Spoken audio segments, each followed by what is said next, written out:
So this morning, I want to explore this passage we just heard read for us and just heard sung for us. This is one of those passages, one of those books that we just don't cover a lot. It just kind of gets lost. Although I had somebody telling me between services that this congregation might know the book of Ruth better than I suspect. We'll find out. Most places, it's just not a book that gets explored a lot. It's one of these little books. It takes place a long time ago, but it has big implications and a lot to teach us about relationships, about God's faithfulness. And it's a fascinating story. This book takes place during the time of the Judges. It's the first line we just heard. And that is about 1,300 years before Jesus to about 1,000 years before Jesus. You see, it's between when God brings the people of Israel out of slavery in Egypt, through the Red Sea, through the wilderness, into the Promised Land, but before God puts kings in charge of Israel. And so the stories of this time are recorded in the book of Judges, and the book of Judges is one of my favorite books, but you don't usually hear me preach on it because, well, let me put it this way. You know how when you're watching a trailer for a movie and it says the following movie has been rated R for extreme violence and explicit language, and they'll list about 8 other things? That's the book of Judges, okay? The book of Judges earns its R rating. And that's the time period that Ruth, the book of Ruth, which we're looking at, is set in. It is a time of extreme turbulence and unsettledness and violence, and nobody's in charge. And that's our backdrop. Now, the book of Ruth is not rated R, but it's this beautiful story. See, it starts out with this guy, Elimelech, in the town of Bethlehem. Now, one of the things is a lot of the Bible, especially the Old Testament and especially the book of Ruth, everybody's name means something. So Elimelech, his name means my God is my king, which is an interesting statement because this time Israel has no king. And so Elimelech is saying, this is who we roll with. We roll with God. He's the guy in charge. And he's living in Bethlehem, and Bethlehem means house of bread. Whenever you see a place name that begins with Beth in the Old Testament, it means house of. So Bethel, house of God, Bethlehem, house of bread. There's no food in the house of bread right now. That's the story. Story of famine. And so what Elimelech does is he says to his family, his wife, his 2 sons, we're going to go over to Moab. There's food there. We're going to leave home. We're going to go there for a while. And this is interesting for a couple of reasons. The Moabites were relatives of the Israelites. If you go back through Genesis, the Moabites were descendants of Lot and his daughters. And so the people of Israel weren't forbidden to intermarry with the Moabites the way they were with the Hittites and others. But at the same time, they worshiped different gods and lived outside of the Promised Land. So it was kind of like your downscale cousin, not your trashy cousin, but your downscale cousin, okay? It's kind of like this. When I was growing up in Minnesota, we always made fun of the Iowans, okay? And if any of you are from Iowa, I should apologize, but I'm not going to. Some things I know I'm supposed to repent of, but I can't, okay? We always made fun of the Iowans, when the reality is there's not a lot of difference between Minnesotans and Iowans, okay? To be honest, neither of us has a professional football team. What am I going to do, okay? But there's not a lot of difference. Religion-wise, there was more of a difference between the Israelites and the Moabites, but culturally, that's what we had. But the bigger reason this is unusual is because your land was your land, and it belonged to your family. This family owned this land and had probably owned this land for like 200 years at this point. And it was viewed as something that was going to pass down from generation to generation to generation to generation as not just their land, but their sustenance and their way of making a living. This was a time in the world where you lived on sustenance farming. What you grew that year is what you got you through that year. And you were one bad crop, one bad harvest away from starving. Well, that's what happened to everybody that year. And so for you to sell it or give it away is like selling or giving away your heart. It's everything. You didn't go into town and try and get a job as a shoemaker or a factory worker or a banker or anything else because nobody had that option. Okay? So this is a big deal. They're leaving, they're packing up, they're going over to Moab. And they get there, and tragedy strikes. Which I know, you're thinking, well, there's already famine, and they had to leave home. It gets worse. Elimelech dies, and then the two sons marry nice Moabite girls, Orpah and Ruth. And then the two sons die after about 10 years. And so we've got Naomi and Orpah and Ruth, 3 widows in the land of Moab. And it is never a good time to be a widow. It just isn't. But at this time, in this place, it is a particularly bad time to be a widow. The reason there is so much built up in the Old Testament about taking care of the widows and the orphans is because there had to be some way of having a safety net for them, some ways of caring for these people who didn't have a family. If you're a widow, it meant your husband and your livelihood was gone. You had no way of gathering income. You just couldn't. And so there they are, and they're in the land of Moab. And Naomi says, I'm going back to Judah. I'm going back to the homeland. I hear there's food there now. I've got relatives there. I'm going back home. And her 2 daughters-in-law, at first they're going to go with. And then Naomi says, no, go back home, go to your parents' house, go back to your old gods, go back to the way of life, and just go.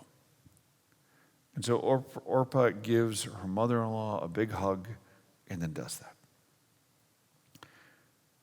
Ruth, on the other hand, says, no, I'm going to stay. I'm going to go with you. Where you go, I go. Where you stay, I stay.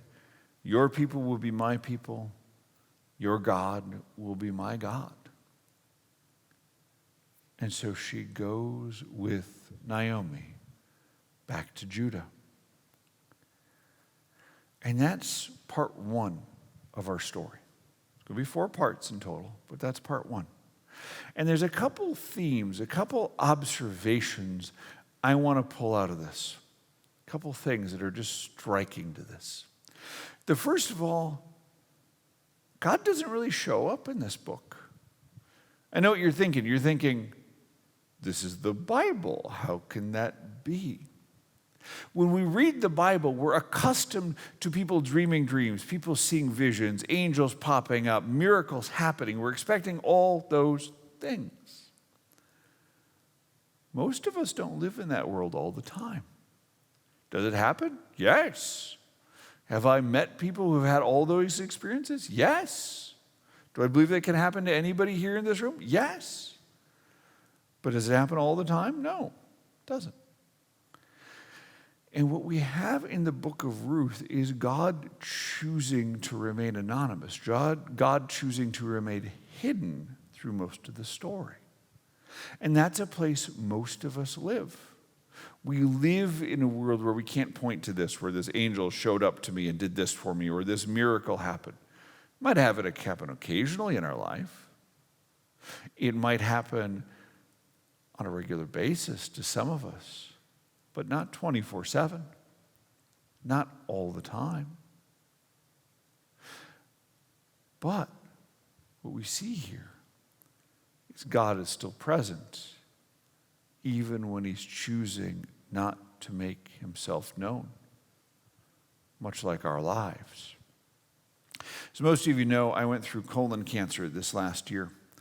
And so from about Thanksgiving of last year to about 4th of July this year, it's all kind of a blur. So if I said anything strange or if I said anything I need to apologize for, just let me know. I'll take care of that. Unless it was about Iowa, I'll probably stand behind that. Or the Vikings. I'll stand behind that too. But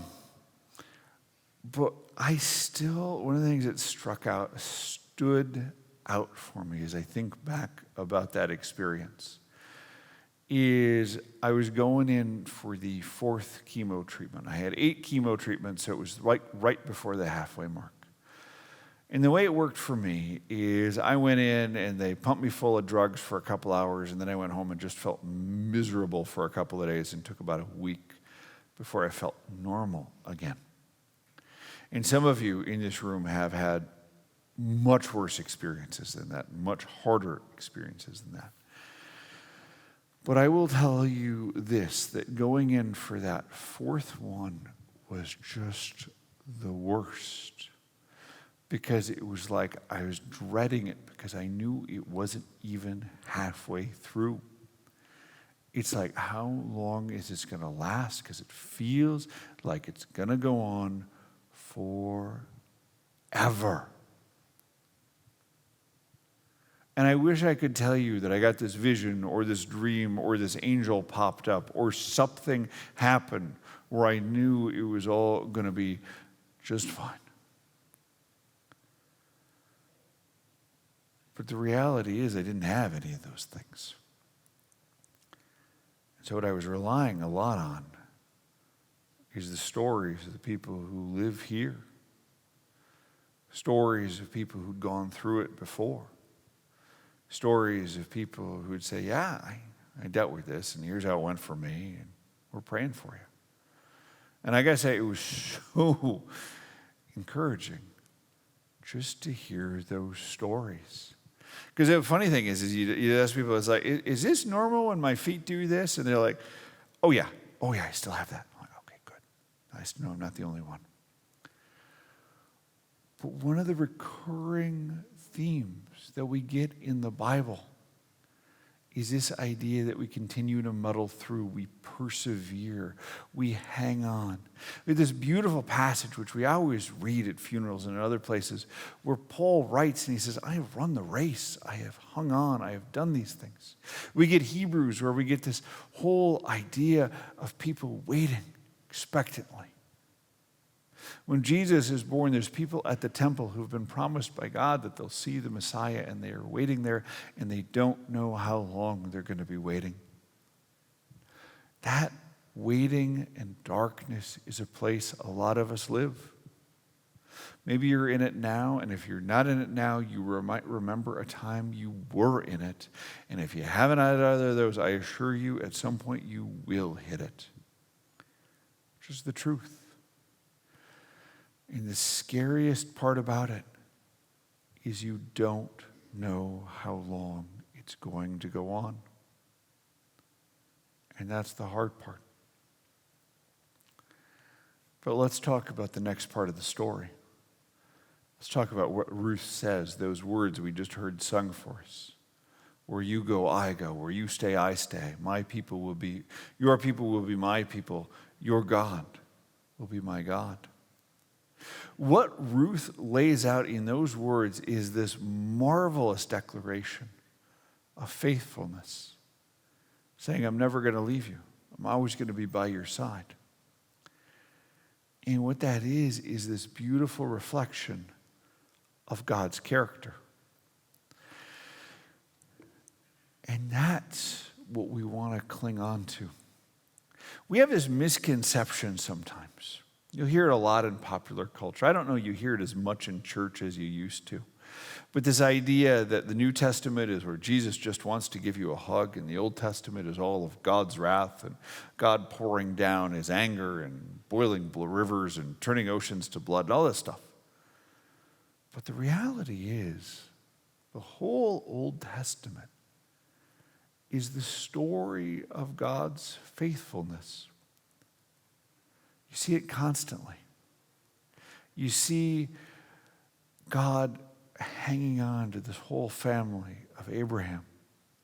You get Jacob there, who is this scoundrel who was always double-crossing and cheating everybody, especially members of his own family.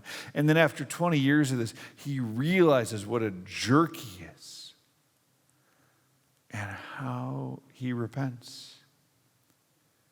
And he said, "And God, you are always faithful." It's not predicated on our faithfulness. It's not predicated on us being good. Hosea in Hosea 13 has this great observation. And he says it's about people of Israel, but it's really about us as human beings. He says our faithfulness is like the morning fog. It seems solid, and then 10 minutes later it's gone. But God's faithfulness lasts forever. God's faithfulness is there for all of us, and that culminates in the birth of Jesus. What we need to do in those dark times is remind ourselves and remind each other of God's faithfulness. Remind ourselves of how God never lets us go. Remind ourselves of how we can bank on Him always.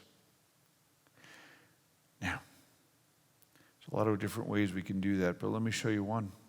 There's this beautiful thing in Psalm 136. And it's this wonderful psalm. And it's line, response, line, response, line, response. And the response is always the same. Give thanks to the Lord, for He is good. His steadfast love endures forever. Give thanks to the God of gods. His steadfast love endures forever. Give thanks to the Lord of lords, for His steadfast love endures forever. Starting to see how the pattern works? Okay, let's try this together. I'll say a line, I'll point to you, and you respond with, for His steadfast love endures forever. To Him alone who does great wonders, for His steadfast love endures forever. To Him by understanding made the heavens, for His steadfast love endures forever. To Him who spread out the earth above the waters, for His steadfast love endures forever. To Him who made the great lights, for His steadfast love endures forever. Goes on like that for a while. And what the author of that psalm is saying, he's saying, look, God's beauty, God's character never changes. And we need to be reminded of that in the darkness, in the transition times, in those spaces where we don't know. And especially in those places where God chooses to remain hidden, like He did in the book of Ruth, so that we can remember, we can remind each other, we can encourage each other, we can pray for each other, knowing always that His steadfast love endures forever. Amen.